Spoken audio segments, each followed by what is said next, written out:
Which you do, whereas actually you only have to lawful orders, and they have to you get cuffed and buggered, yeah. the statute. I think we got sound. Sorry, fantastic. No, don't worry. We can talk about this on the screen. Yeah, cuffed and buggered. I'm making about Philip first. I'm making as a case study. Players cuffed and buggered. Yes, it's exactly how wherever you are, that's how you've been trained. Yeah. Your mind. And that's so they've done some good. They're trained to look out for their own safety. Okay, yeah, we're live and we got sound. Okay, fantastic. 3, 2, 1. Hello and welcome to the New Athens. I'm Lorenzo Mefsut. I'm here today in this wonderful new year that we're all having in the bunker with Masse from Kandahar. Lord Roberts. To talk about the geopolitics of the East and especially Afghanistan, where he's from. We have Oliver Babington-Wilson, the support human. A support human interview. Yep. It's a new concept. Yep. on the production, and Marine, our resident artist. Le Pen. Having just got back from the south of Russia. So today we have a very special guest. With whom we're very keen to discuss exactly what's going on in the East. We don't really know, and I think the starting point of our discussion we met. I think you're right. New Year's Day was that maybe there are two types of Anglos. Maybe just there's the type of Anglo who you might meet who's never heard of Kandahar. Yeah. Or has only seen maybe some BBC news footage of a war in Afghanistan and maybe some Twin Towers and maybe some Iraq, but it mediated through mainstream media, a couple of very basic. And then we looked at someone like perhaps me, who has done some reading and done some research and has been involved in ideas about politics and ideas about international geopolitics for years. And what we got to in our sort of brief but very intriguing conversation on New Year's Day was that I don't know from you whether someone in my position of being in my head informed is actually further from the truth than the virgin territory of the Anglo walking in the street who's not really involved in. Well, what's the truth? Well, we need the. We got the truth. Yeah, that's history. Yeah.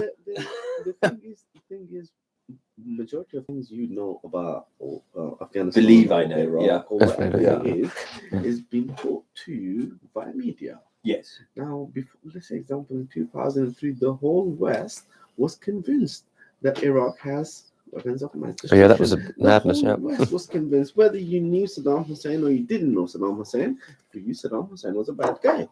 No. There was a million-man march, which was a valiant effort at nothing. When was this? This was in London in 2003. This is just to stop the war, not Saddam Hussein. The idea of a person, the way it was given to you, the war, what you guys did for the war, that we marched for the war, we tried to stop it, that was not because of didn't want to go to the war with Iraq for no reason. I think you're right. You guys didn't go on march when it came to Afghanistan. With you guys, but you still went on war. And the moment you went to Iraq, it was nothing to do with Saddam Hussein. No, I mean Saddam Hussein was a creature of the CIA and was actually put in power to stabilize that region by American interests. And he was a member of Parliament, right? See, this was the idea again. How you see it being perceptive. When just because America or just because Saddam Hussein was working with Americans, that does not make him a CIA agent. No, not an agent, but an asset. Again, you see, all right. When Saddam Hussein came in power, you have to look back in Saddam Hussein's history, who he was as a person. Did he had any foreign links in first place? So in my understanding, now tell me if I'm wrong or if you have another idea. So just to sort of summarize, Saddam Hussein is from Tikrit, which is like a town north of Baghdad, and he had like the Tikriti mob, which he turned into the Baath Party. They're like a set of families who own this town Tikrit, and then he came down as their MP to Baghdad, and then was selected by some pressures, perhaps international, who might form a coup, and then he took the MPs out and shot them.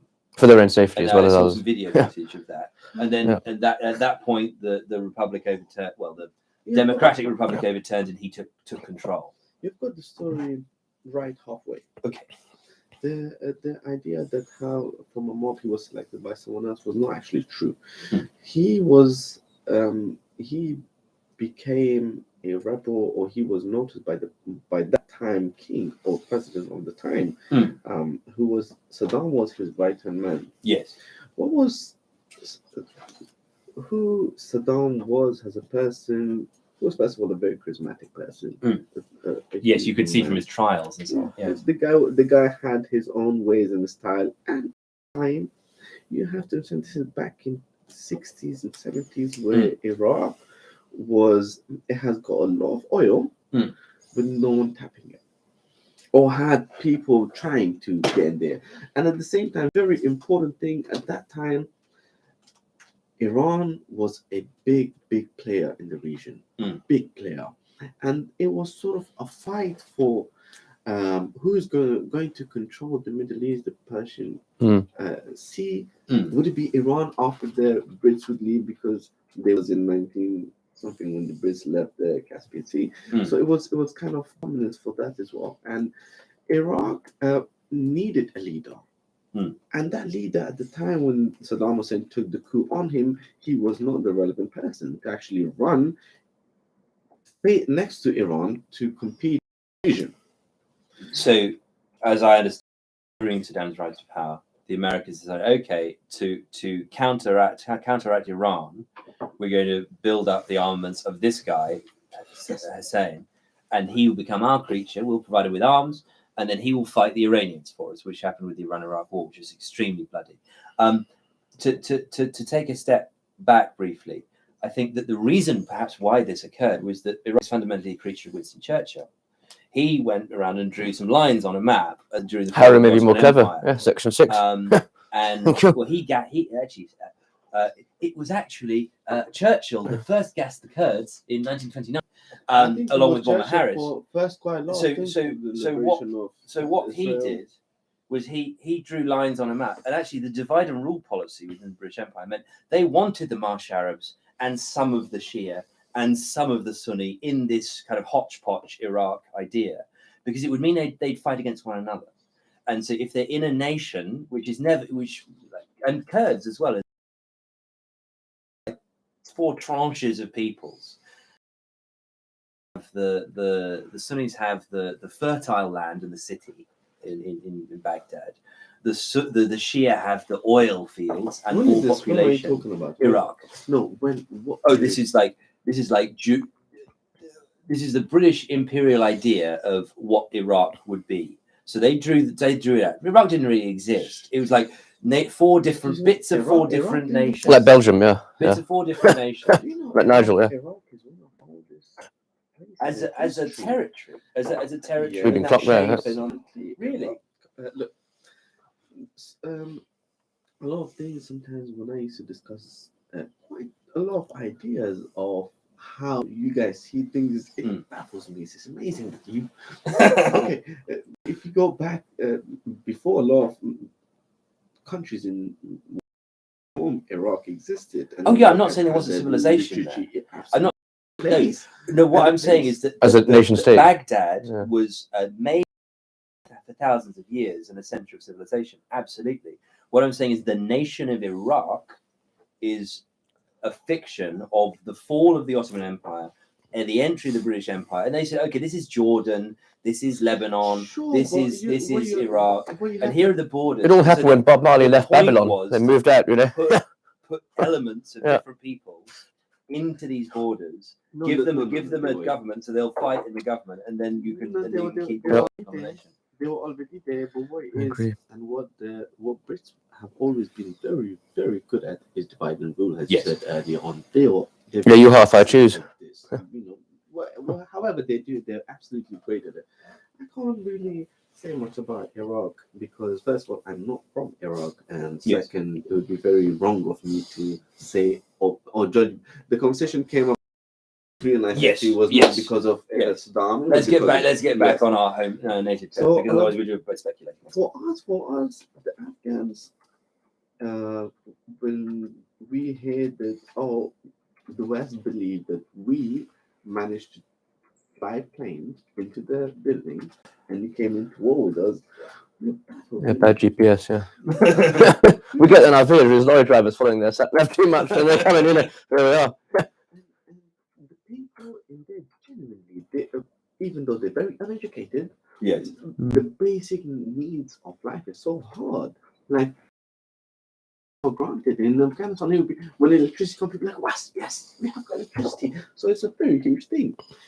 Despite all of this, we believe that how, sorry to say, we find how stupid can West get that they have got the technology, they have got the money, they have got the spare time to actually sit down and plan all of these random wars for no reason. Yet they think that we, the poor people, with no technology, managed to hijack planes. To hijack planes, not only hijack them, to pilot them. And do the reticle fire again into the town. You're very You've got orders of magnitude. For us to even get to And go to a Virginia flight. And of course, the problem then is that all of the hijackers were Saudis. Shabbat shalom, maybe we should start with the notion of Afghan and guests, because I think that was a good place we started. Why is the war in Afghanistan? Why is it not in Saudi? 2001, after the Twin Towers incident, whatever that was, and that's a different matter. Some Saudis were blamed for flying two planes into the Twin Towers, and then there was a war, as you say, with Afghanistan, and under the governance of Mullah Omar, a totally different regime. So where are we at? Why did that occur? Why is the war in Afghanistan? So the West have decided that it was Bin Laden who did this. Von Laden, yeah. Graf von Laden, yeah. We got that thing right. Not Afghans, not Afghans, right? Do they have anything to do with that? No, they didn't have anything to do. Right. Where should we go war? Let's go. Let's find a random place. How did you manage to come to that? Pin the tail of the donkey. This was the Afghan people, the group of Taliban. A very important point. The word Talib is an Arabic word. It's a surname as well, isn't it? Yeah. No, Talib means I've seen it as a surname. Yeah. Oh, I see. Right. Talib, it could be surname. Well, sorry, yeah. It could be from Saudis. I've seen Talib. Yeah. The Anti-Fragile and Black Swan and Skin in the Game. He's a great economist, actually. Yeah. Talib means... He's Lebanese, I think. A student. He's very much a student. Someone who and mostly it means in a very humble way. Yes. So Taliban means students. Well, students of Jar, like Bob Marley. They could be students of anything. Yeah. They could be students of Jar. Get up, stand up for your rights. Yeah, I agree. Student movement. Against the Russians, they stood up and they said, look, Afghanistan has never been, even the people have been very poor, but they've never been submissive. It's ruled India, Pakistan for over. Failed in India. They failed in Afghanistan, right? No, listen, not even going there. How did you manage with 20 or 30 million population of yours to rule over 1 billion people? Yes. Right? But you guys did. Yes. That they had, we Afghans have never had that, regardless of who you are. We do not care. If you're now in our land as a guest, you can stay here for as long as you want. Well, as Noel said, the playing fields have eaten and made them frightfully brave, you see. So it's all part of this hubristic English. I'm an Englishman. Bugger off foreigners, you know. It's all that spirit. Yeah. We don't care who you are and what you have.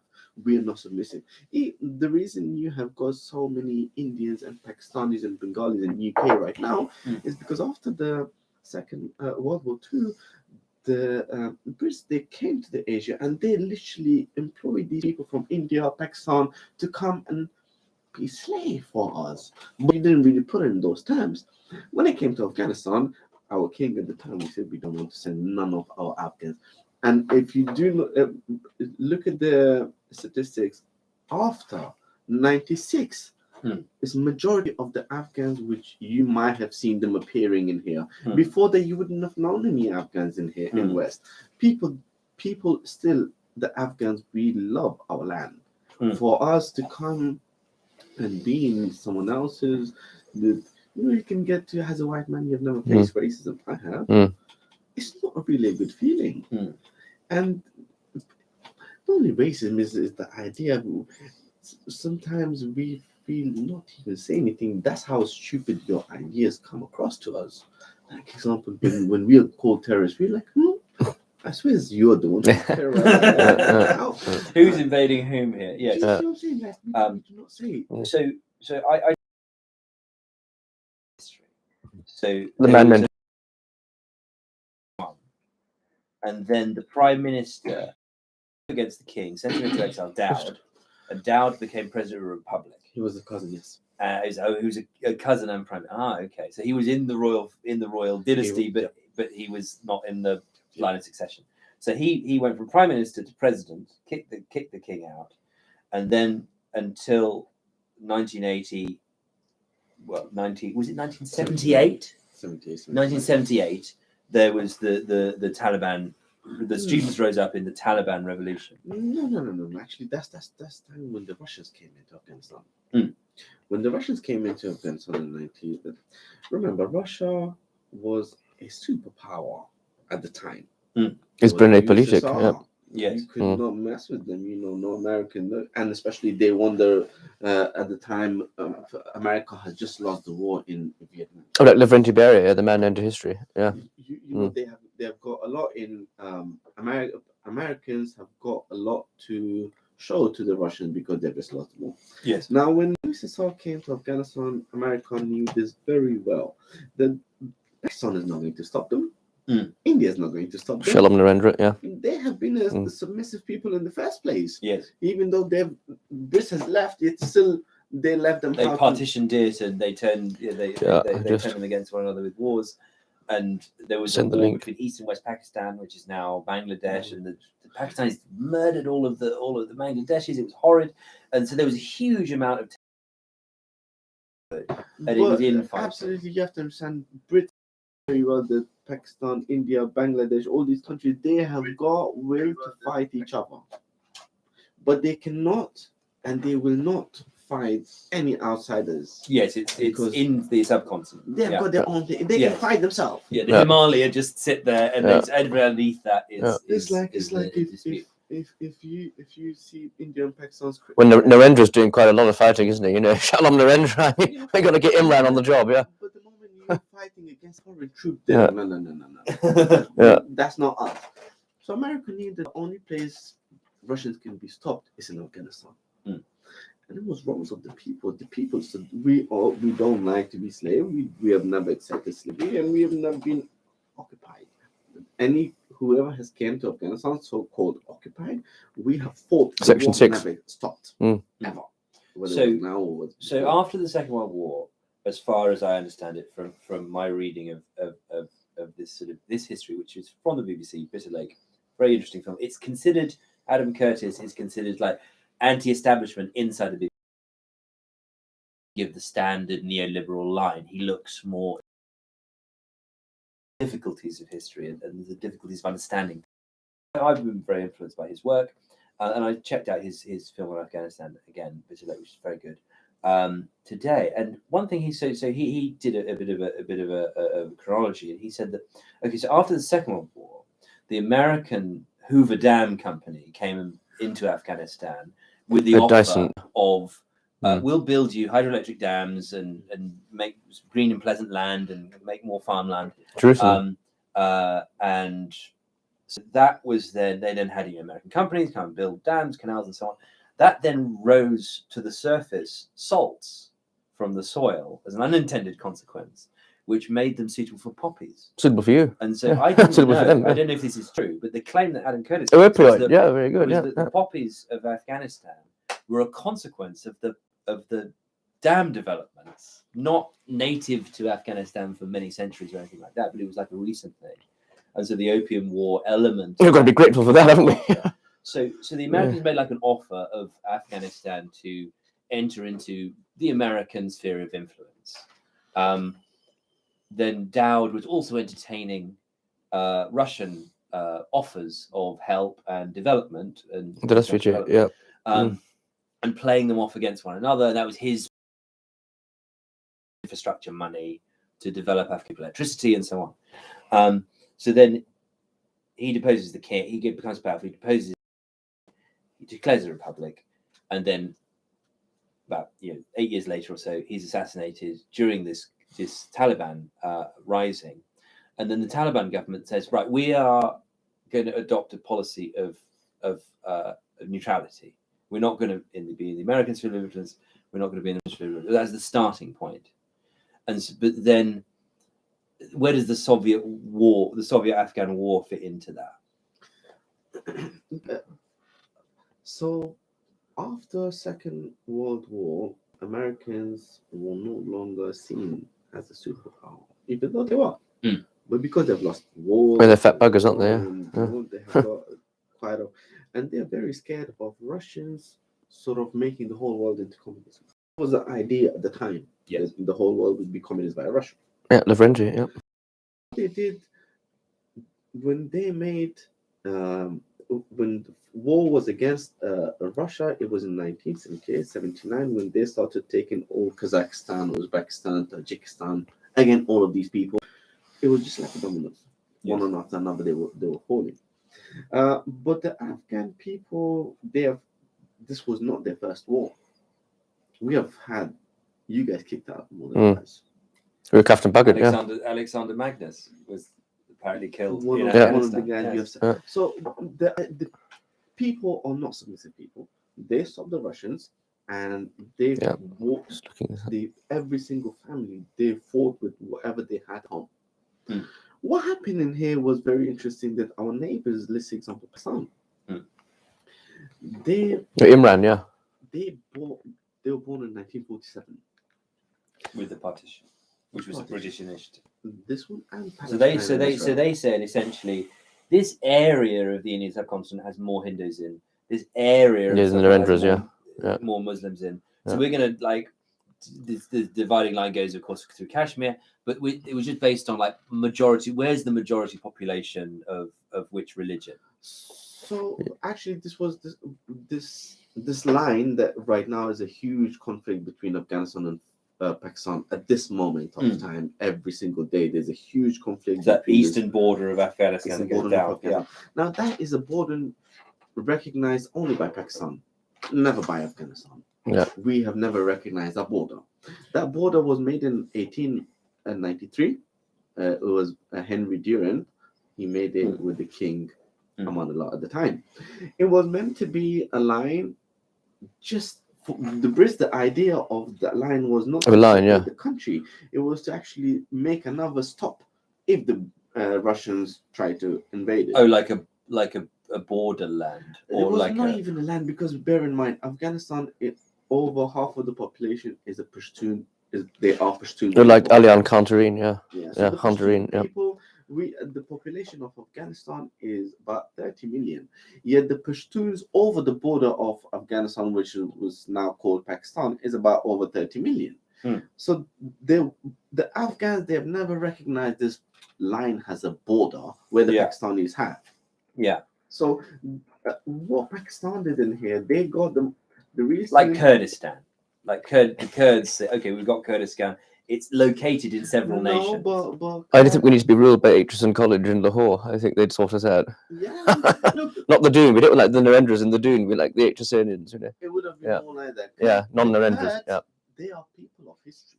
They have a man known to history behind them. Yes. It's not that Kurds are born to. If you look at Pakistani people, the people itself, they don't know who they are originally. Are they Indians? Are they Afghans? Pakistan. To say you're from Pakistan, you're referring to you as a country. Nation. But when I say I'm an Afghan, I'm not referring to a country. I'm referring to people. I'm referring to the history. So there's actually two layers. Absolutely. So if you ask a Pakistani person or a Bengali person, are you a Muslim first, or are you a Bengali or Pakistani, they will tell you they're Muslim first. Because the country was born for Muslim. Yes. But if you ask an Afghan, are you an Afghan first or Muslim first? They'll tell you we are Afghan first because our history goes back before Islam. Yes. So we the people can are trace known, that history. you can go back to it. Yeah. But what Pakistan did in past 45 years of war, they took so much money from America that they were able to build a nuclear weapon. Yes. Right now, Pakistan has got probably the second or third highest most nuclear weapon in the world. Yes. How did you manage to get that? Good cricketers. Yeah. Yeah. So the people and it's always favorism where America is who's allowed to have nuclear weapon, who's allowed not to have nuclear weapon. In this whole general, people have as Afghans, what we think. If you look back in I'm sure you can find a video of 1963 when the Afghanistan's king, he was invited into America. There was a whole parade. I saw the London one. Actually, it's featured in that doc. There's one in America as well. There's whole parade of he's with Lyndon Johnson. The president. There's one of Lyndon. No, that's with John Dowd. Kennedy. That's He's with John Kennedy. Kennedy. With Kennedy. I said, yes. The king is with. So Kennedy. I saw Dowd with Lyndon Johnson. Yes, and the king is with Kennedy, and there's a parade. So the people were very liberal. Back in 1950s and 60s, Afghanistan, Bamiyan, where the biggest statue of Buddha was. These people were a vacation holidays for presidents and prime ministers. Yes. Afghanistan was example city of Herat. Majority of places in East, I should say, they have got huge history behind them purely because of the education purposes. Yes. You cannot name me a city in UK or in France that this was well known for their education 500 years ago. Slough. It was not Oxford. Yeah, it's Slough, yeah. None of them these were the Oxford, Cambridge, numbers, whatever you're reading or even papers, it was invented in those places. Yes. Nothing to do in West. Yes. Absolutely not. I mean, there are Indian universities from thousands of years ago. So, In which universities? Indian universities and so on from thousands of years ago. Narendras, yeah. India, the South, Iraq, early on back there. Yeah. Absolutely. Tehran. Yes. So these Kandahar, Herat. Herat is one of the cities that people used to come for education from different parts of the world. Yes. Now the whole idea, media is very strong. Now, not even 5 years ago, 2 years ago, they would have told you that Taliban are terrorists. Now they dealt with them, and they went to Doha. They said to Taliban, they sat down, they dealt with them, and they left. Yeah. When Taliban came, well, one man's terrorist, another one's freedom fighter. It's like the IRA guy, Bobby Sands. I thought he was a bit of a monkey, but actually, whatever your view is, people go, right, this guy's clever guy, whatever. Same with that, paradigms need to be changed, don't they, and adjusted. Absolutely. Yeah. So now Taliban are thinking, hold on a second, you're the one who came to my land. You're the one who started a fight with me, which you wanted Bin Laden, and all I said to you that because he's my guest. So the guest right. Tell us about the guest right. So this is something guest arbeiter. We have as a Pashtuns. We have the set of rules we go by, and I think there was a movie made. I have one of your hats. I love those hats. They're great. Yeah. One of the it's called Lone Survivor or something like that, and the movie was about this Afghan guy saving this American army's life, even though it cost him. I'm a Shithrali chief. Yes. I'm a Shithrali chief. Oh, very nice. Yeah. So they were even though he lost a couple of his family members. So Yes. what is we say that when you're our guest, no matter what happens, we will die for you. Until you're our guest. The moment you leave my house, and if you're my enemy, that's another story.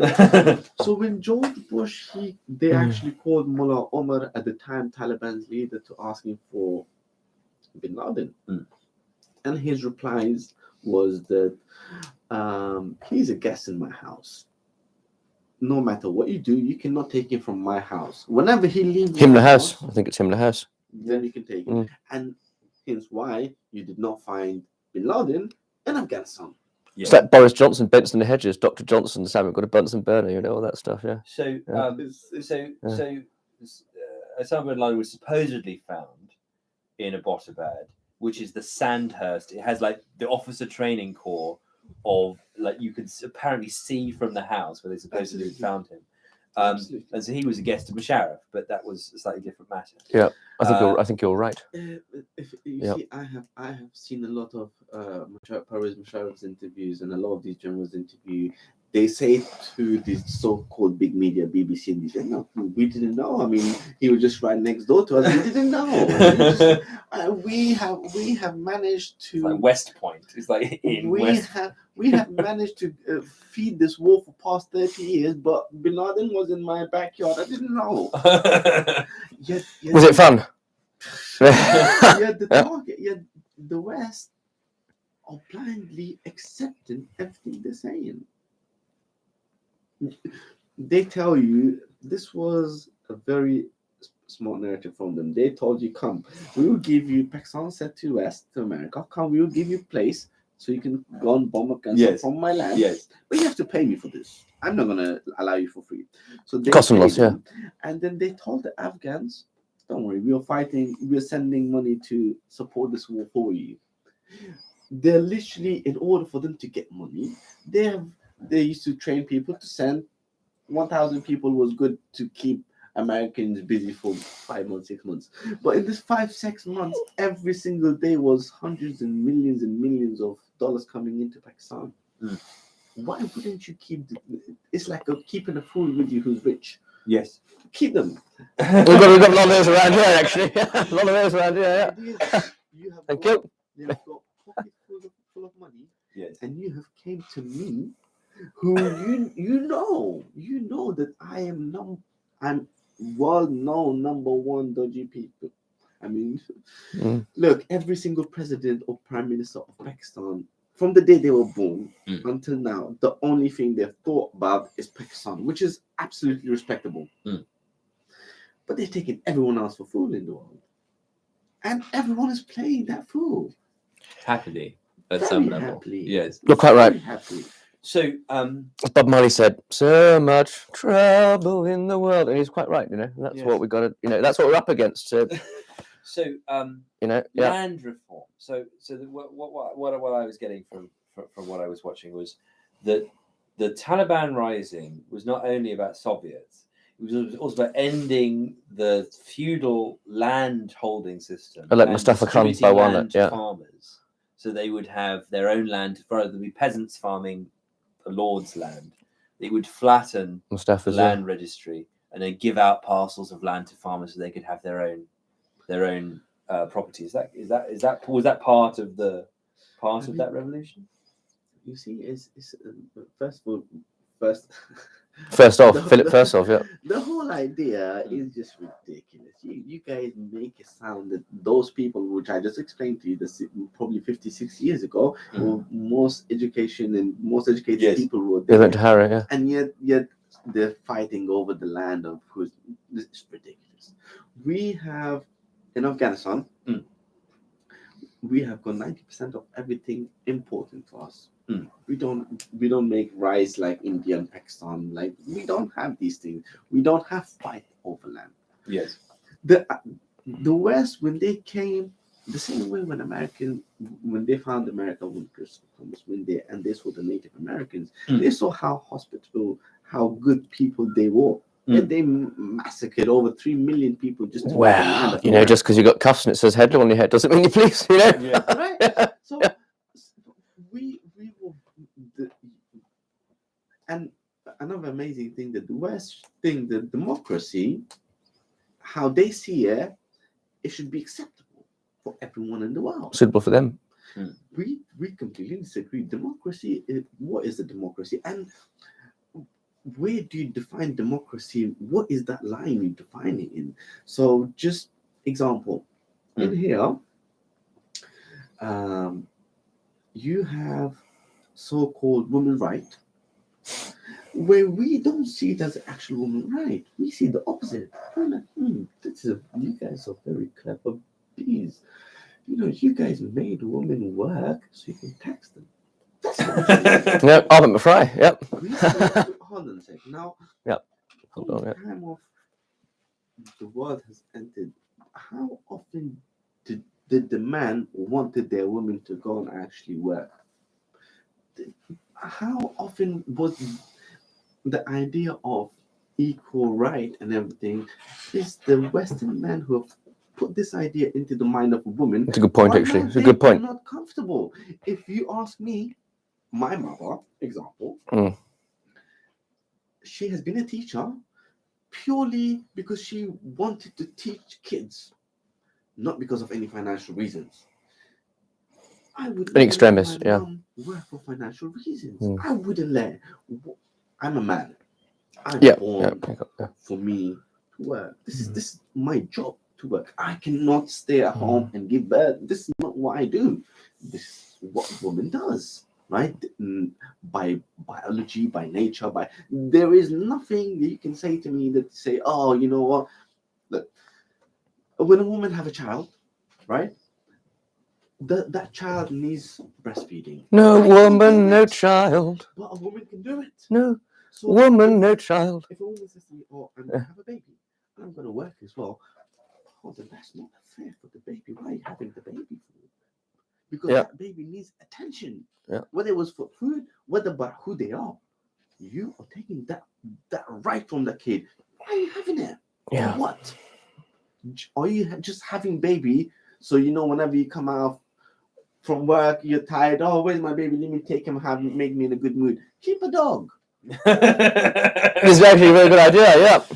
What is the point of you having the reason you have a baby in order for you to have a successful And then Heinrich person? would You have make to a feed them. You have to fire. nourish them. You have to look after them. And this is not a man's job. It's absolutely not. If you let's say me. I have a daughter, right? How old is she? Shout out. Yeah. I don't. Oh, sorry. Hypothetically. Yeah. I assume you do. You can whack one out now, can't you? Crack one off and I can't. How would I be able to actually look after a girl as a man? First of all, I'm not home all the time. Second of all, it needs attention. And third of all, most importantly, there's a woman, it's a girl. And I, as a man, cannot or do not know half of the things when she's growing up. I wouldn't know. Right? But a woman does. A woman does. So the idea has been kind of reversed now that, you know what? Men has to do equal thing as women. Okay, but would women do equal thing as men as well? Yeah, and they all want all the CEOs jobs. They don't want to get put on a high vis jacket, high vis, and go to building site and go, yeah, I'm one of them. You know, they want to be CEOs. Where's all the high vis women on the building sites? You know, yeah. But if she has a boy, not a girl, how can she teach him to be a real man? Exactly. If she's a woman. Exactly. Now, if you Very good question. every single man, the way we see it, if they know who they are, is only known because of their mother. Their mother is the one who teaches them the world. It's their mother who tells them what is right and what is wrong in the world. It's their mother who tells them the right of a woman for them from the start. Don't do this against women. You cannot fight women. You know, you cannot hurt a woman. These are the basic things that a woman teaches you. If you were brought up by a bunch of men, the first thing they just right, let's and you know, men have got different idea of bringing up a kid than a woman. It's easy to have a boy and a mother grows him up, and that man, the first person to respect knows is a woman because he's I know, by a man. because I used to drive a taxi. Yeah. So Philip first and I went to Grimsby with some people from Slough Comp, and we were sitting outside the pub, and this guy was going on about renewable energy. He said, "I think wind turbines are a sham." He said, "No." We expect him to say, "Well, I did an internship at the renewable energy institute," and he said, "Because I used to drive a taxi, right, and I had him in my cab, and it was a fucking sham." So anyway, slight point about this is that all these weird sort of colloquial, informed people making opinions. You're right, and that's what we've been ruled by these people in the West now. Like, oh, you can do this, you can do that, and you're quite right about these concepts. These a priori, concepts. Yeah. Now, that's why you see the idea of cheating. Why has it become okay for you guys? Is if you're in a relationship with someone and your girlfriend goes out and cheats, you'd be like, okay, you know what, babe, I'll give you another chance. Because apparently I love you. Yeah, TK, yeah. You know, or you will leave them. Yeah. The emotional damage that she does is not accounted for. Because what you guys have done, you guys have given this right that, if men can cheat, women can cheat. Actually, you're wrong. It's not the idea of I think you're wrong. cheating. Sorry. Is for men and women, they have got the different people, they've got different mindset, and they'll be they'll be accountable differently for their actions. You know, if I walk into a room and I see 10 men, I get with one woman, and she's ready to do everything. That's what Narendras do. Yeah. There is no way in right mind I would want to have any sort of relationship with a woman. Am I wrong? Probably yes. I don't know the woman, but this is the first impression she gives me, right? But if I walk into a man, or if a woman walks into a room that it's got one man against 12 women, the ideas are different. Then you think, player. Yeah.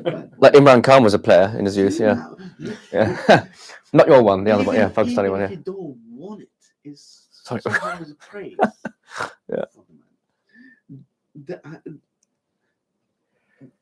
Again, a man can look. I can have 10 babies in 1 month with 10 different women, but a woman can have only one per year. You just crack one off and put your sperm in a sperm bank, and you get paid. I think you get there's offering you £100 a month for it first, or you can get some income on the side.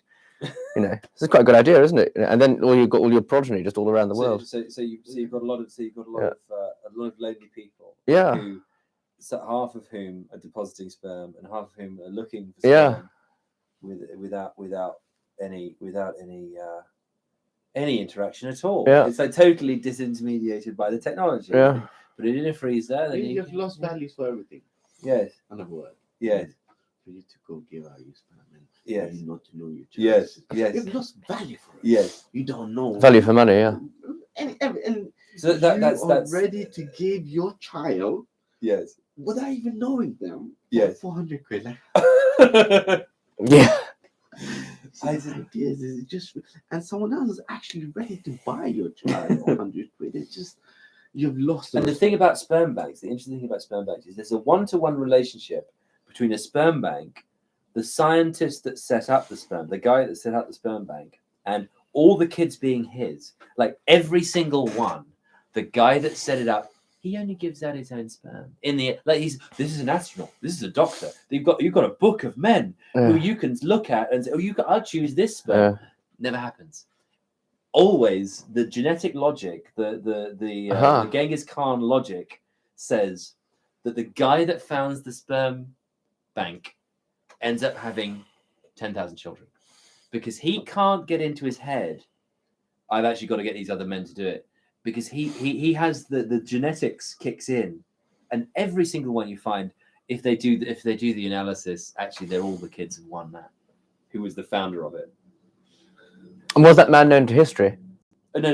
Each sperm bank is founded by a guy, and that guy ends up being the guy who fathers all of the kids in that sperm So the bank. man known to history is Genghis Khan. Yes. Was right. Yeah. Yes. Good. Dystopia. Very much so, isn't it? Yeah. Yes, these small things, the West, what they have done, they have changed everything for the value of money. Everything. As I said earlier on, if you have got a relationship of 5 years or 10 years with someone, and I come along with a Lamborghini and tell this girl, look, this Lamborghini is yours, just come with me. They'll leave the bloody relationship. They would, wouldn't they? Yeah. You have lost value for everything. They see you rolling the hating. Yeah. For material things, you guys have lost the values of what we were born for, why we were here in the first place, and yet we are the one who is called backwards, and you're the one called forward for some reason, which is a weird one. But we've been looking at this recently, in terms of camera technology, in terms of space technology, in terms of architecture. If you look at old, if you look at ancient, don't go architecture. You have got nothing to do with architecture. Technology. So if you look at ancient things, often they're better made, more beautiful, more functional. Absolutely. But architecture, you see beautiful classical ancient architecture, and you think, well, we now build in plastic, and we build in glass, and we build in concrete, and it all falls apart in 10 years. This stuff has been lasting for 1,000 years. It's sitting around. That's interesting. We're also doing an analysis of camera technology. We were looking at big glass plate cameras from the 19th century, hoods, glass plates, actually functions far better than digital sensors for creating large format architectural photography. And then we're looking at space. So for 10 years, between 2011 and 2020, the Americans were hitching their astronauts onto Soyuz rockets in Russia from the 1960s because they shut down their own space program. NASA shut down the Apollo program and lost the tapes. They don't even know how to do it again to get to the moon or get to a high Earth orbit. They then shut down the space. They then shut down the space shuttle program. But do you believe these stories, though? Hmm? Do you believe that? Do I believe that they got to the moon? I mean, all of these stories in the film. Do you actually believe these stories? That there is a space program and they lost the. I mean, they did shut down the space shuttle program.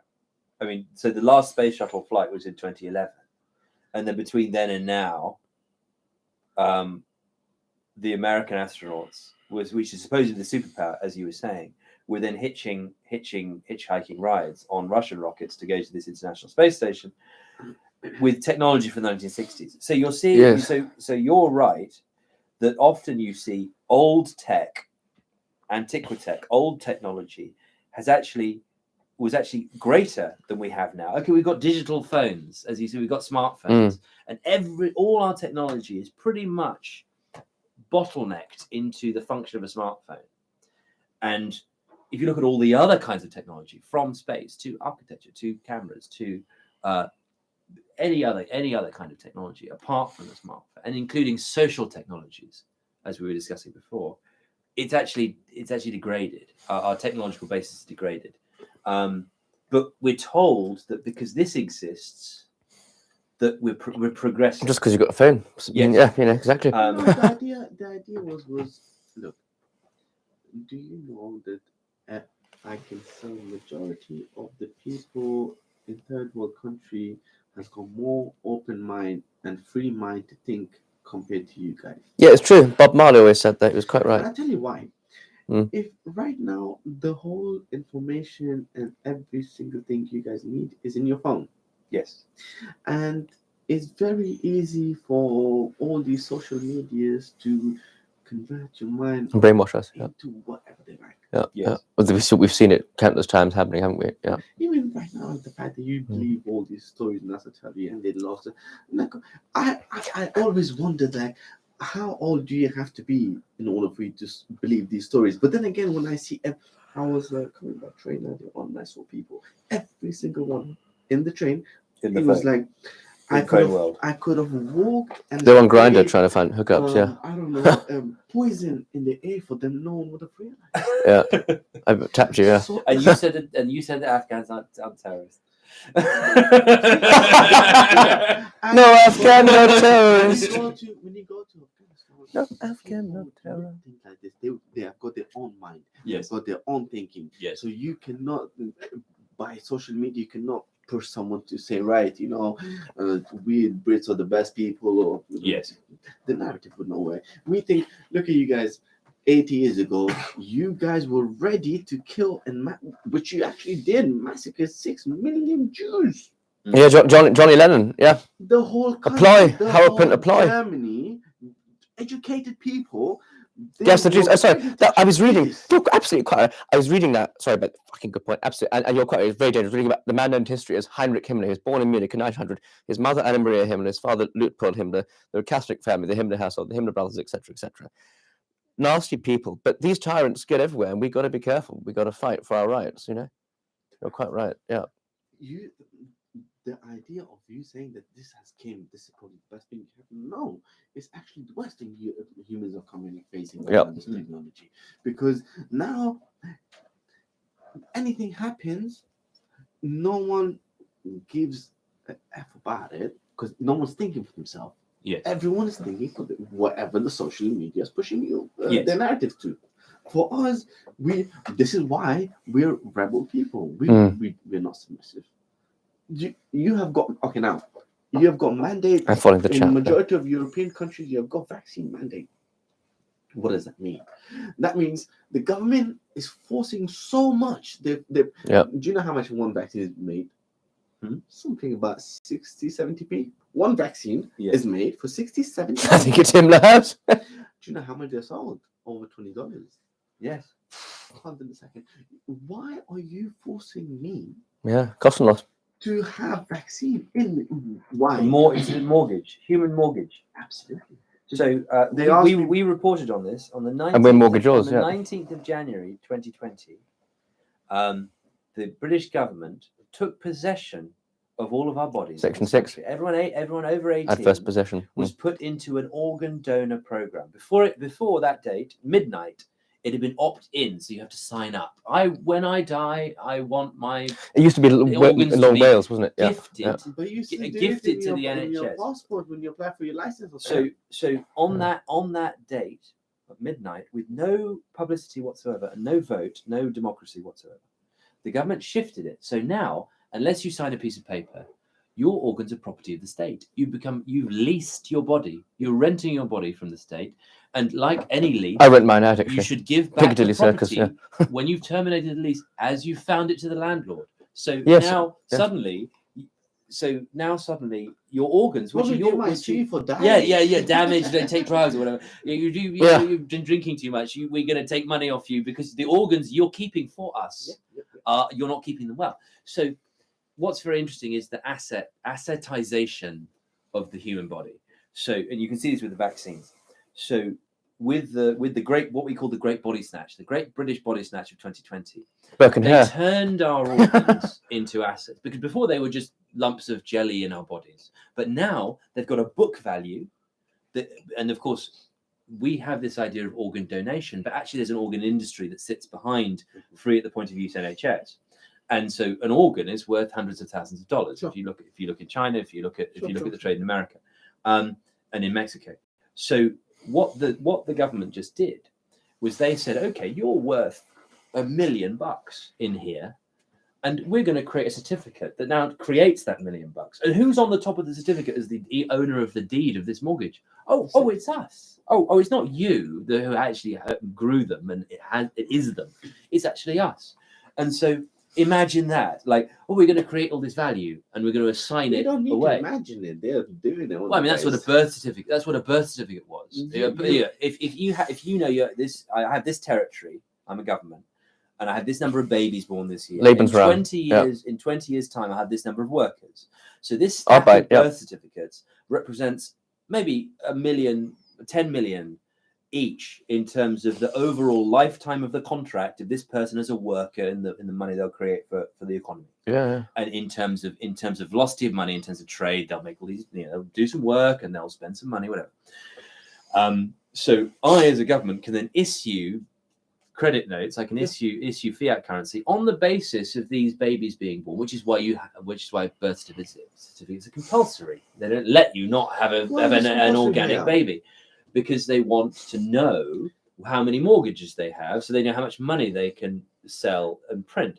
Now, it's compulsory here because you people are submissive. Yes, we're very submissive. We got cuffed and buggered. It was so the government doesn't serve us; we serve the government here. I don't know if that exists within the freedom of the Pashtuns, but the logical solution would be, okay, yes, people are assets.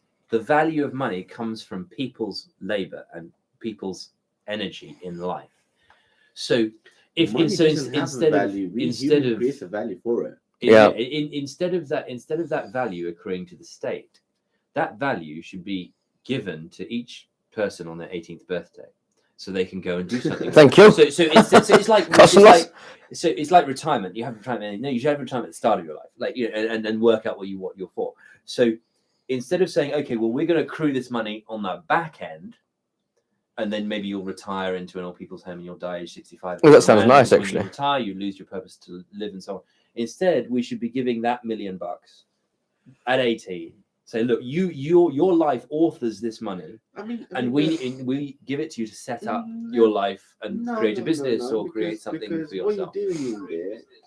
What you're doing, you are actually harming any future generation which might come along who has got passion for learning or passion for actually becoming something.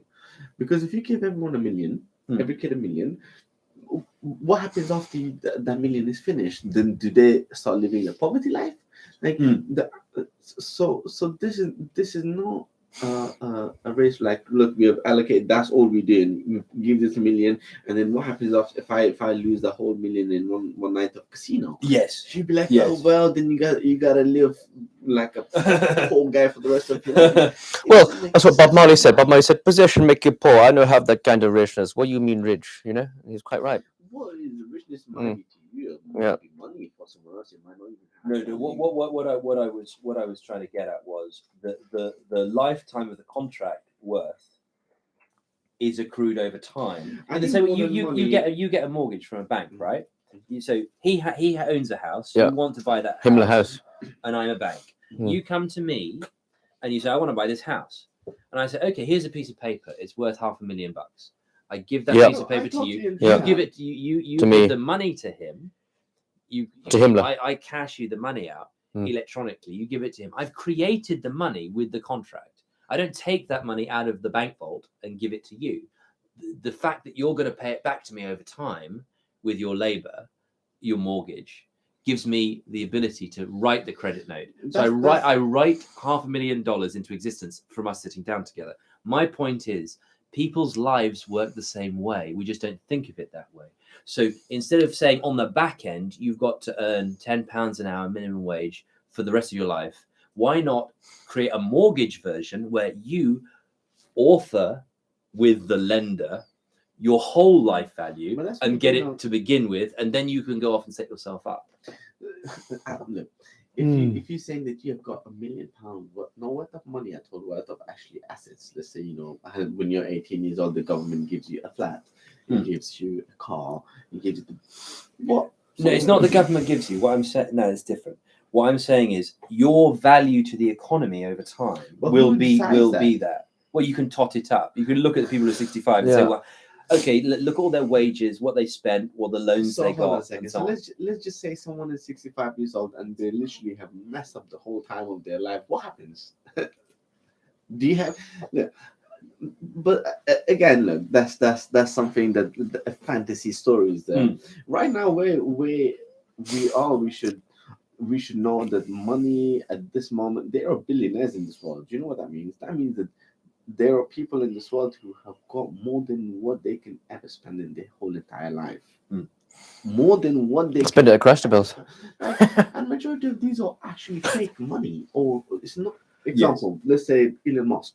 Yeah, you would argue that the guy is worth 200 billion. I would say no, he doesn't. He's worth 20% of the shares of PayPal and Tesla and SpaceX. Yeah. So I heard him speak on a podcast the other day with Lex Friedman, and he said, "Look, I've never cashed out anything. I don't own anything. He doesn't. I just have shares in successful companies. Yes, but and I've actually never been a rich guy with like a pile of money. Actually, I just happen to own 20% of these companies that I set up, and I happen to then have whatever the market value of the 20% shares is at the time. So it's a right now, stock exchange fiction. If somehow, just for sake of conversation, we have got, I don't know, Taliban overtaking the West. Just sake of conversation. Yeah. It started here, everyone. Yeah, it started here. Yeah. And you have got the whole market crashes, the whole internet, NFTs. Yeah. Elon Musk got a penny on his name. No, it's all electronic. So cash has always been a king. The reason the West is killing cash is because they don't want enough kings. Yes.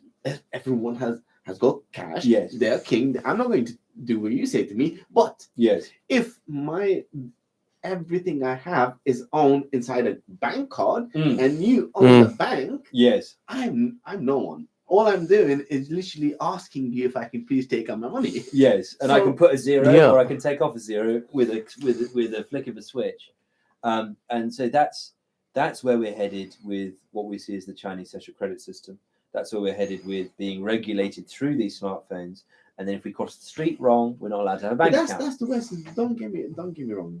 This idea of one world, or bringing the whole for the West has been they're so small now. You can be in Germany, I can be here, and we can do whatever we want, no matter. Yeah. It's just one screen. Teleconference, as if we're in the room. Where in Afghanistan, even if that's possible, people don't want to do it.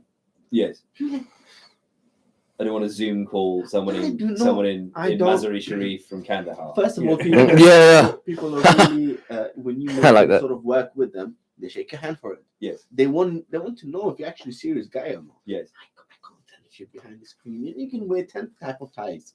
I don't care. We like ties, yeah. If I can't see you ever in my life, and this idea is being implementing on you guys on the West right now. Your whole life is in your mobile phone.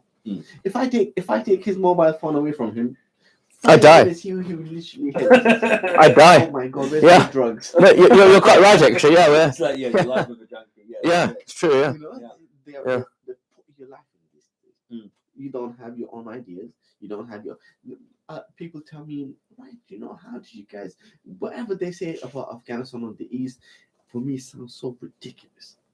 When you guys talk about women rights, it sounds ridiculous. Yeah. When you guys talk about how we are the one who is oppressing women, I'm like, oh my god, where am I? Like, what? Okay. Early on, I think I was saying something about women which she did not agree. I think women are made for different reasons in different places. Like example, I don't know. Have you been to Brazil? No. So a very beautiful country. Yes, absolutely amazing country. The woman, there is a sense of loss of who they are. For them, the best woman who can twerk is the most in demand. Right? This is Like Nicki Minaj. now.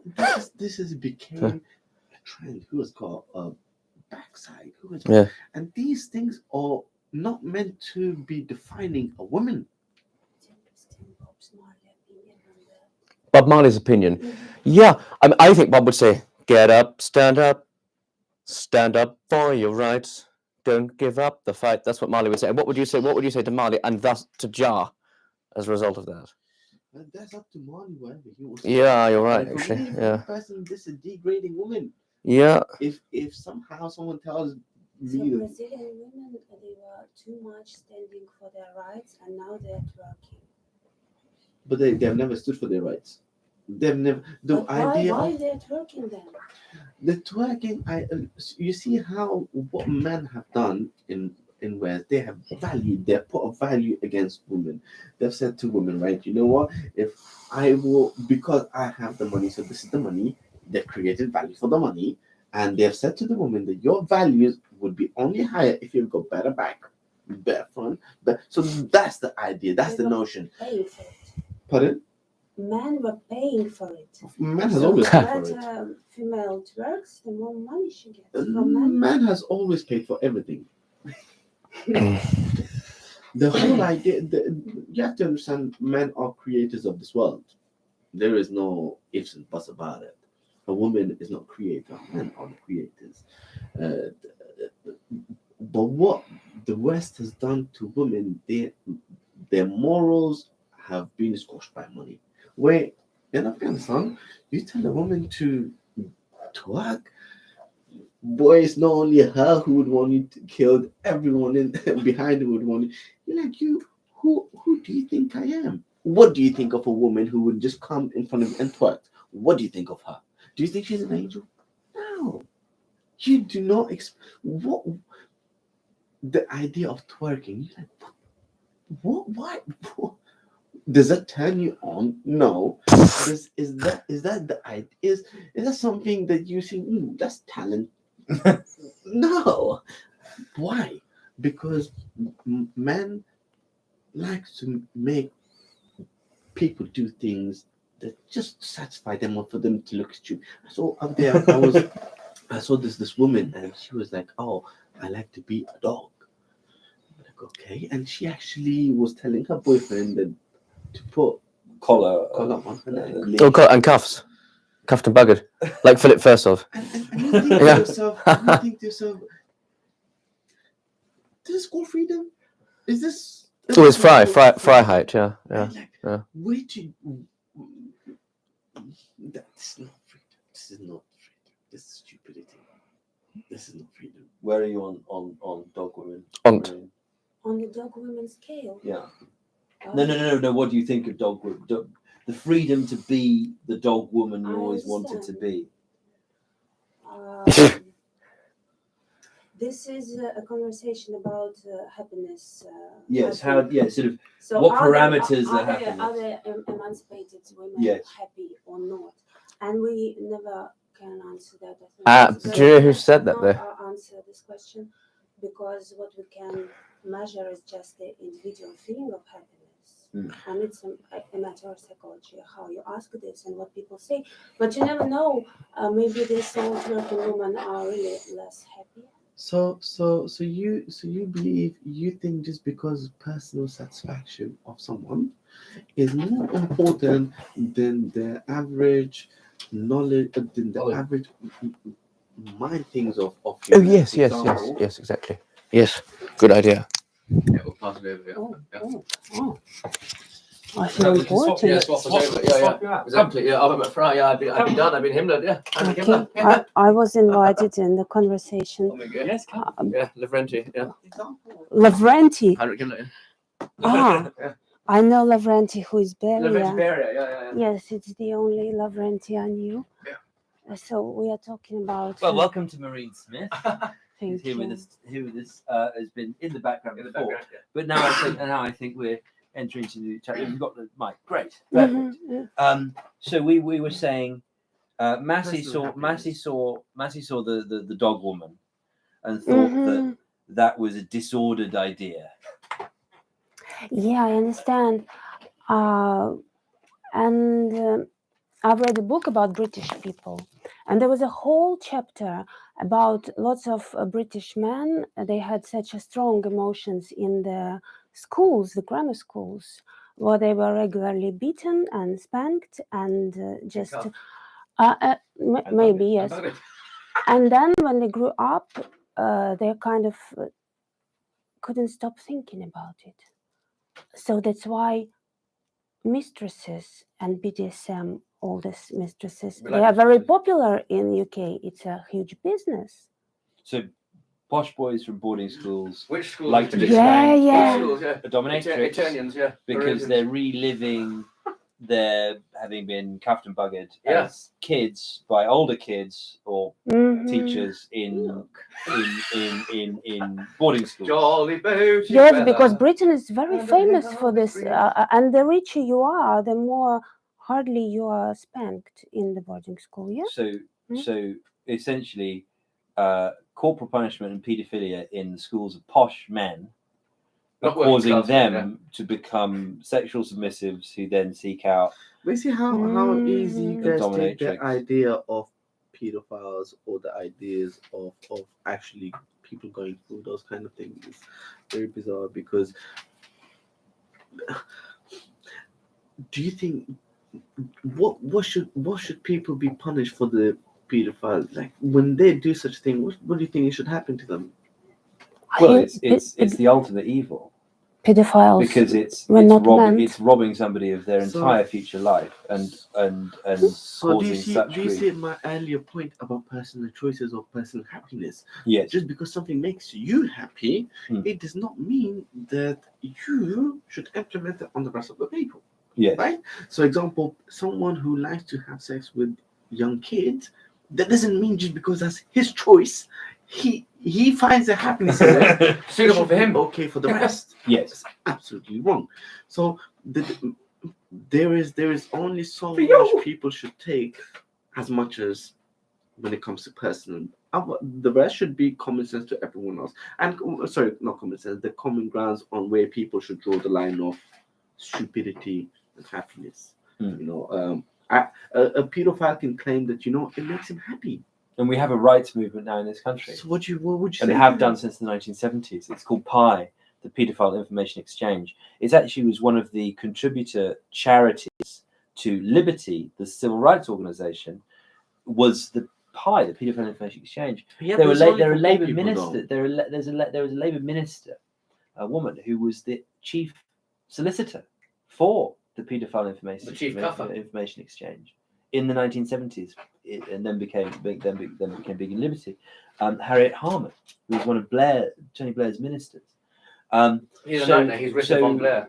Yeah, but why is it? It's only for poor people. Those rules don't apply for rich people. Of course, absolutely, they do not apply for rich. But look at it from where I'm from. Example now, Taliban.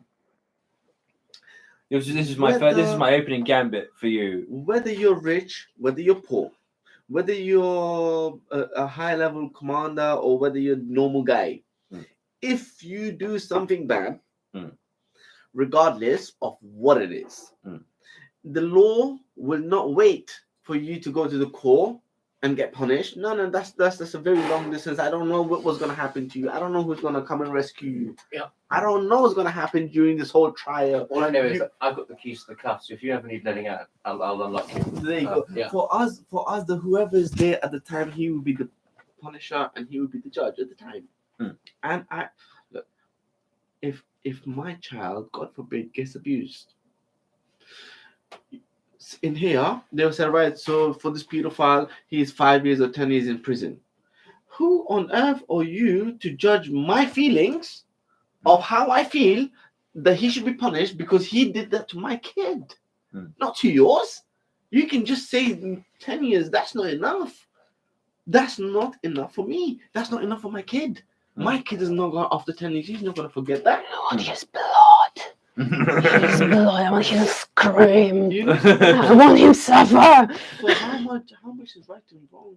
It does not depend basically on what you say. It's totally not. I think we as the people, we have got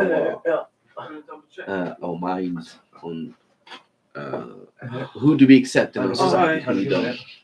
Ed Mitzer, everybody.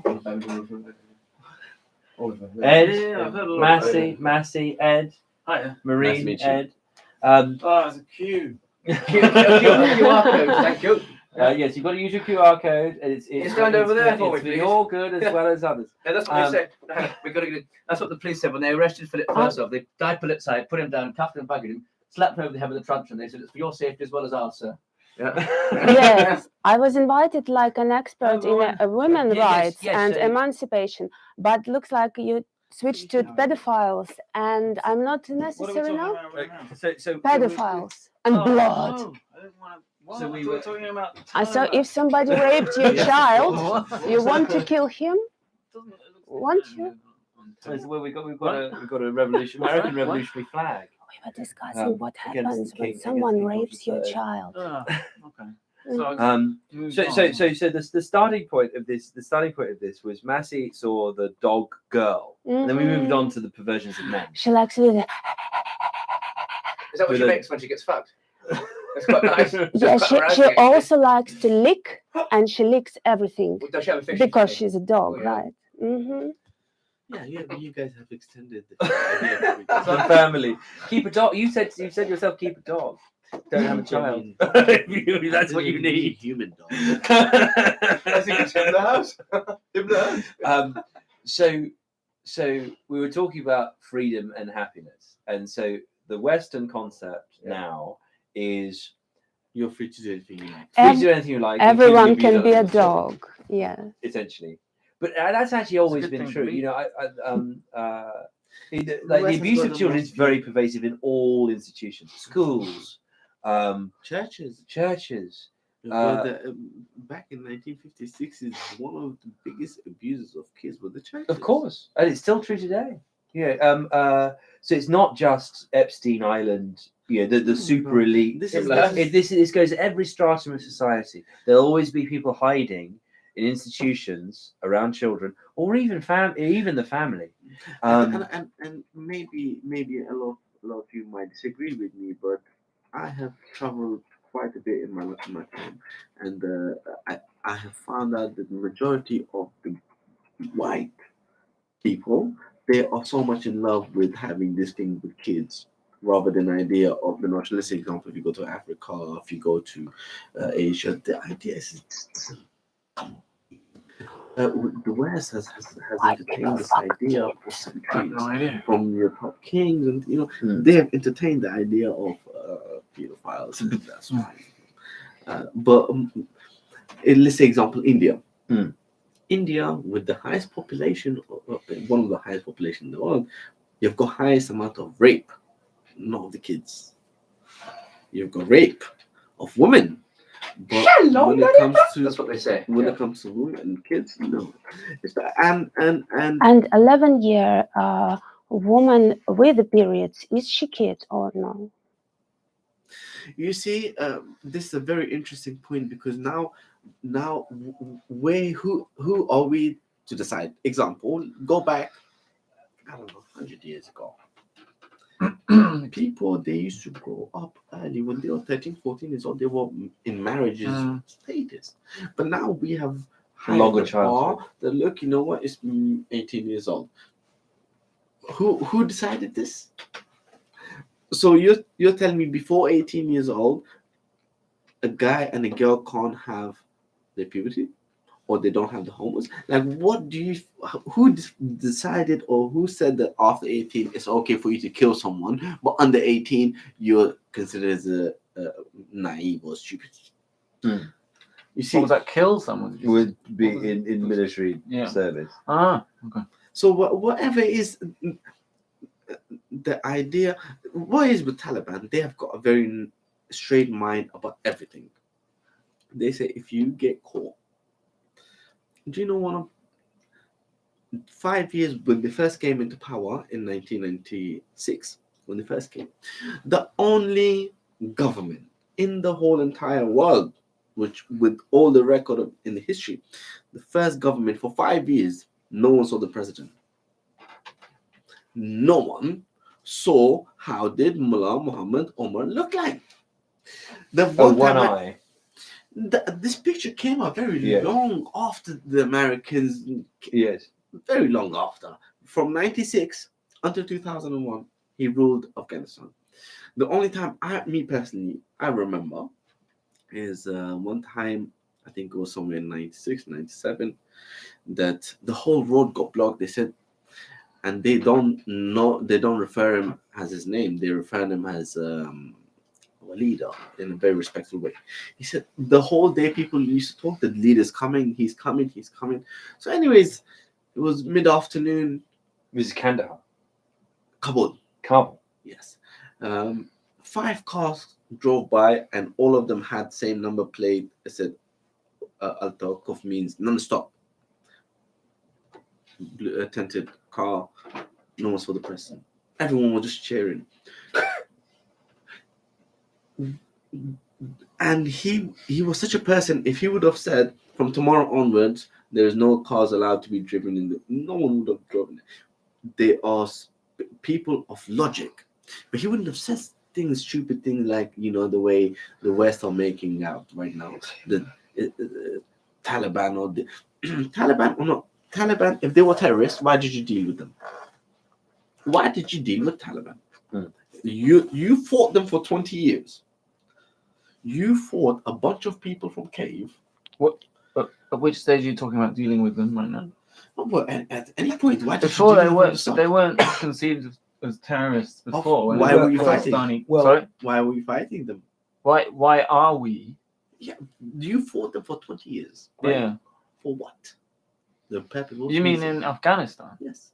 Oh well, yeah, it was disproportionate, perhaps, wasn't it? I mean, what was I missed a little bit of the discussion. Wait, here. it was rewind. Well, so many people believe it was about opium. Look, it's just you. This is how lost you guys are. That you don't even know the real reason. So what's your view? The real reason is. So for us, regardless of what the reason was, we have always had wars coming to our country all the time. Since I know myself, since I know my history, since I know my people. If you knew your history, then you wouldn't have to. Who the heck do I think I am? I'm just a buffalo soldier. He's a buffalo soldier. The idea is very stolen from Africa, brought to America. I mean, or maybe Afghanistan. Maybe Kandahar. Sorry, Bob Marley. I have to get Rastaman in there. Sorry, absolutely. So wars come to your door from all the Greeks, from the British, from the Soviets, from the Americans. it's not one time. But they never could. They could never conquer you. That was the problem, wasn't it? None of them ever managed. Isn't that right? It's No, people of Even very, Alexander didn't manage. Apparently, he died there. he couldn't. And the idea was the people are so strong-willed. Even right now, if you go to Afghanistan, even in villages, people are very poor, but very strong-willed. People in West, they don't have willpower. My this year New resolution is that I'm gonna go to gym. 2 weeks pass by, and the idea is gone. To Dubai. You're like, what's happening? Come to Where's Dubai. that willpower gone? Do you guys even have any? That's the trade-off of liberal democracy, isn't it? You become decadent, and no one can do anything, and no one can get out of bed in the morning. And everyone just deteriorates into a mess, stranking in their basement. But the reason is because you guys have taken Crying and everything for granted. You guys have taken life for granted. You guys have taken basic things, electricity, water, and warmth for granted. If you had to work for it like your ancestors did 200 years ago, believe you me, every single one in here would have been work from 5 o'clock in the morning. Yeah. Probably in one of those. Yes. We the people in West have been a kid in Afghanistan who is 8 years old, 9 years old.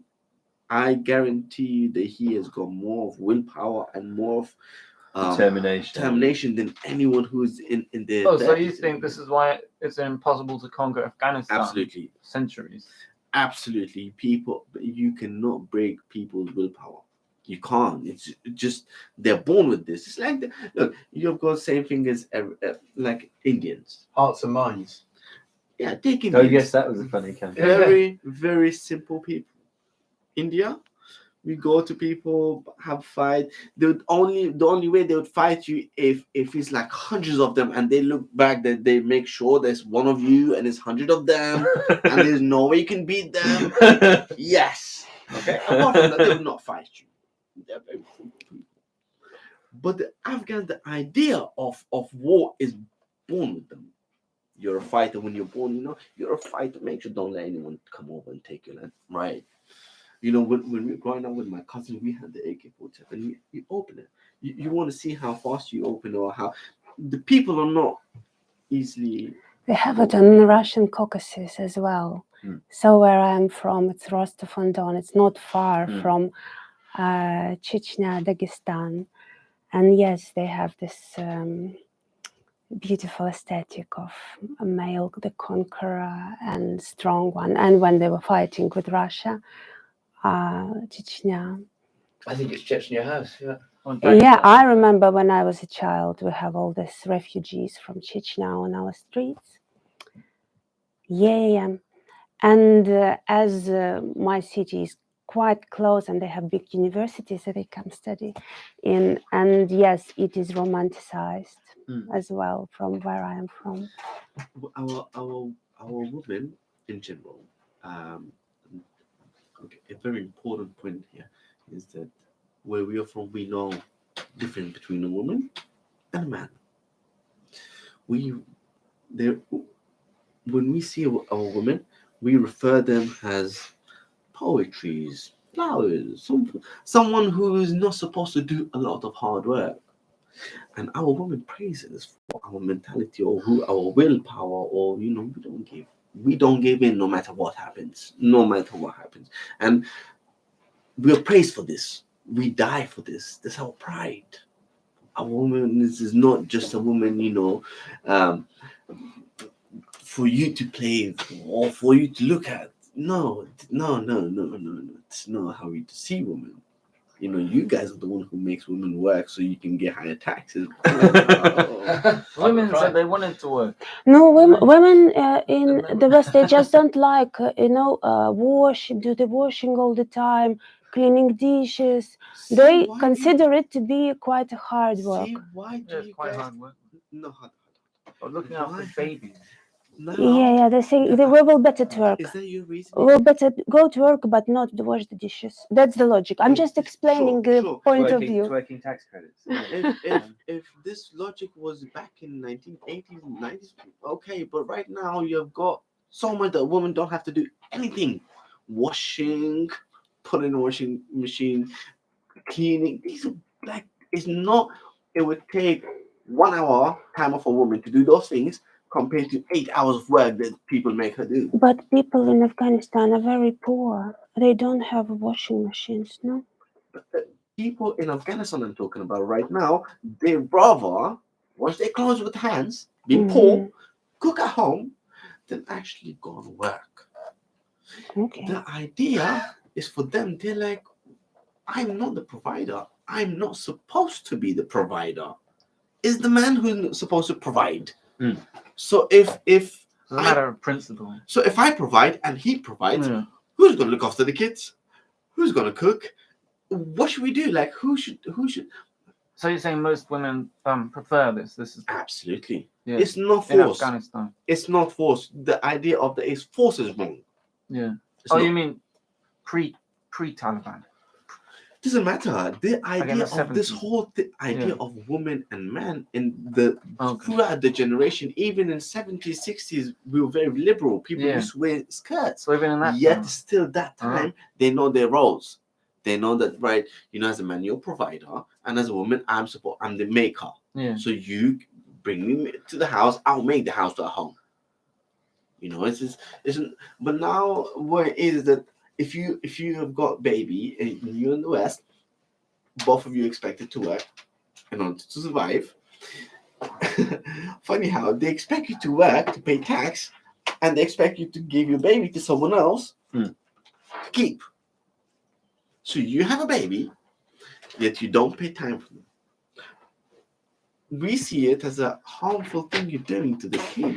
That's not how you're supposed to bring a baby into this world. That you have to go work. Your husband goes work. But we do have a history of this, because if you look at the elites and to which families aspired in the past, you'd see a man who goes out to work, a woman who is a lady of leisure, governesses, prep schools, boarding schools. The parents would enjoy the child's piano recital, would enjoy the child in their good clothes. But that's not everyone. And then there would be employees with money. But that was a lot of the British imperial model. And so a lot of families, if they got any money, the first thing they would do is send their child away to school, send their child away to again, and so then they could have their time. The child could have the better education. 10% of the whole British Empire ideology. You've got the 90% of the Brits who would not spend a penny for their kids to go to these boarding schools. Well, they can't really afford it in the first place for them to go. So there are state boarding schools. Oliver went to a state boarding school, for instance. Not me, the other Oliver. Oliver? Yeah, I must clarify, a different Oliver. Oliver McFry. Thank you. No. I went to Harry.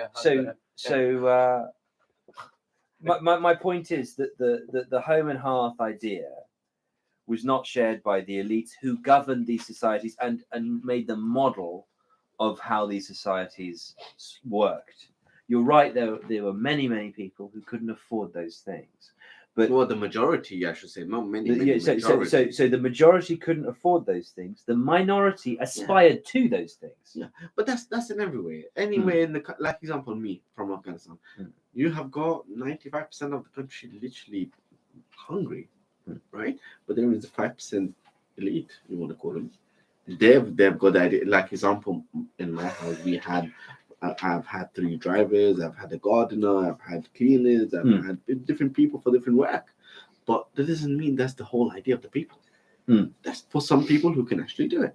Same as Brits. The Brits, the idea of the boarding is cool. Like example, when you guys ruled in India for 100 years. We've got Mayo College and all these Maharajas palaces that were turned into schools. Because you guys have been lazy bum all your life. You've always enjoyed riding on other people's back.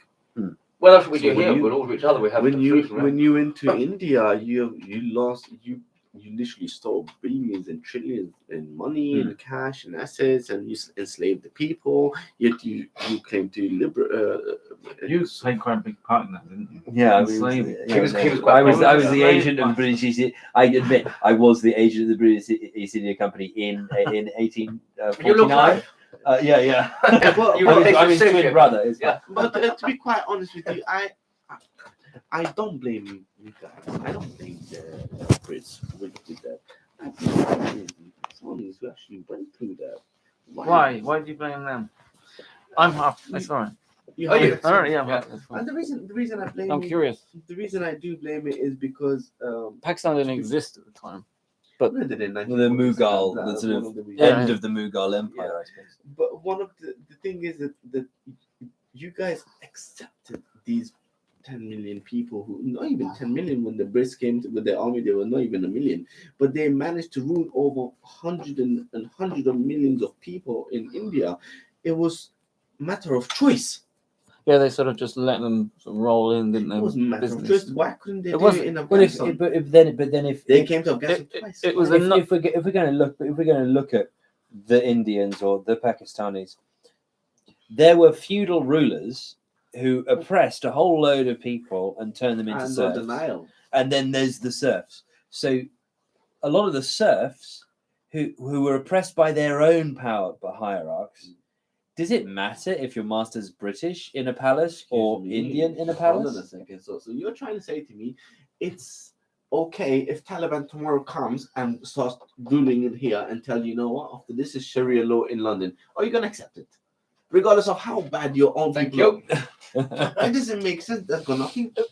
What our people are, not only my people, anyone's, what they're going through by their own people is 10 times, even 100 times more, less hurtful than when there's a foreign occupation doing it. We have a foreign occupation in Buckingham Palace.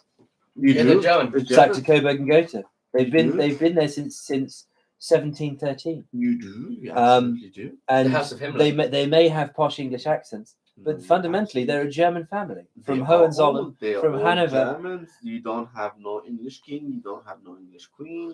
Your history is not. The English ruled William the themselves Conqueror. for 10 years. French. Oliver Yeah. Cromwell, during the Republic of England, Oliver Cromwell was English and he ruled England. After that, it was the Scots and the Dutch and the Germans. Before that, it was the Scots and the Welsh Well, right now, the and the Germans French. And then before that, the Germans, the Saxons. The English have never ruled themselves. We don't Yes. have anyone like example. Us, we have our. Take Afghanistan. Since our history, since we know, we take pride in no one can come and rule us. It's not gonna happen. Our people, my grandfathers, my great grandfather has been the king of those lands, and no one can take over.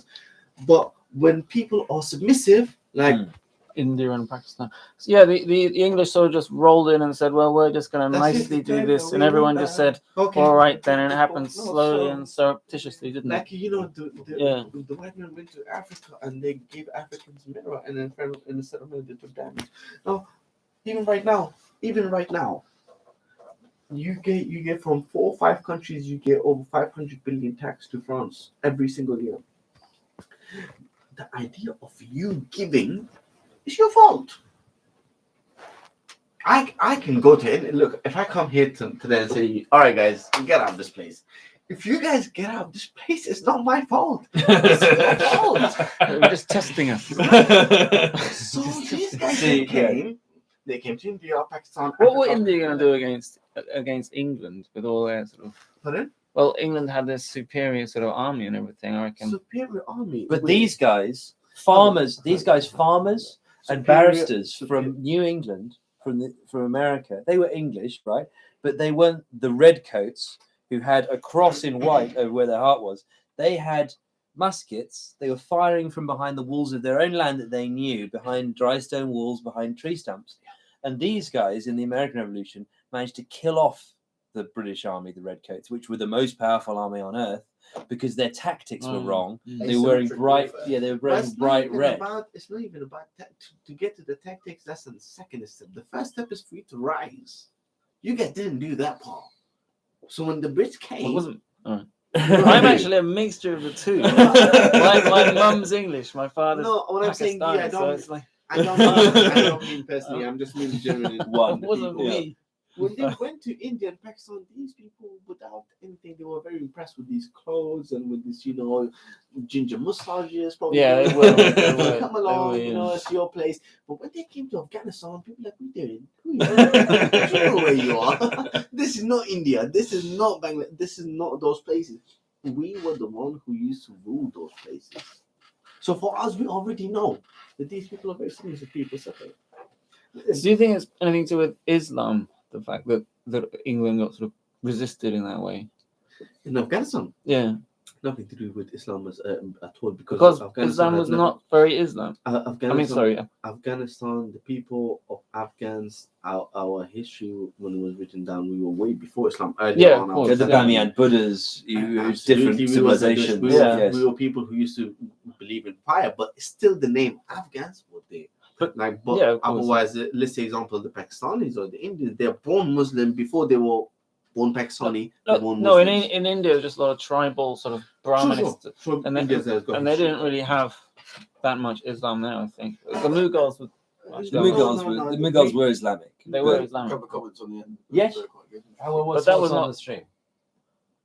What was going on in Afghanistan at comments? that time, in the time of that sort of colonialist era? Was it? Afghanistan has never been colonized by anyone. No, I know, but it was it very Islamic? I actually don't. No. The Oh, okay. people of Afghanistan, the whole idea of radical Islam in Afghanistan has risen up after 1970s. Oh, okay. The radical Islam, before people were very modern. I mean, if you pull up some Miniskirts in pictures, Kabul, yes, my yes. But there wasn't grandma much- Show some wore pictures there. miniskirts. Yeah. Very Yes. absolutely normal. But what was the willpower of the Afghan people to be resistant, to be a rebel, to be a fighter, has always existed. Yeah. The, Okay. the, the, So it's the, a the desert, revolution fact- desert fighter kind of What were the mentality, comments? like Arabia. From Yeah. what? No, you see another idea, which is a big misunderstanding between the people. Arab people, Yeah. the whole Arab nation is quite big. The Arab nation, they're big, but every Arab is not fighter. The idea of Arabs being fighter is not right at all. It's completely misconception of the Arab people. Arab people have never been fighters, ever. No, you don't think so. No, they're not. I mean, look, Palestine is the only country which people don't have choice. Whether you fight, you'll die. Whether you don't fight, you will die. People might as well. But that's not by choice. In Afghanistan, people fight by choice. How do you think the 20 years spent $2.3 trillion in a war, do you lose? 2.3 trillion. Do you know how much money that? And where did that money go? To the munitions providers.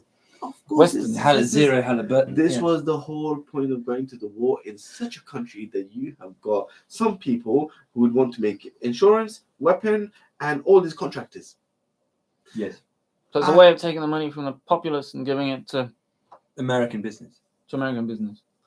Because I always thought that was a bit of a hole in the argument. The Americans withdrawing just means there's still loads of contractors there, aren't there? A lot. It's like the uniformed army is gone. You see, the Americans. So how was your experience in Afghanistan? just varying. What were you casualties doing around in Camp Bastion mainly? But, Which part of Afghanistan were you in?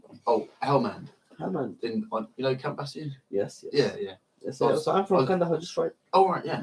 I mean, I only stopped on a C-130 there briefly to fly to Bastion, but You guys are very the idea of the British soldiers and American soldiers, such a I hope I don't offend you. no, please. But Offend us, yeah. we just think that mind my language. We think you guys are such a pussy.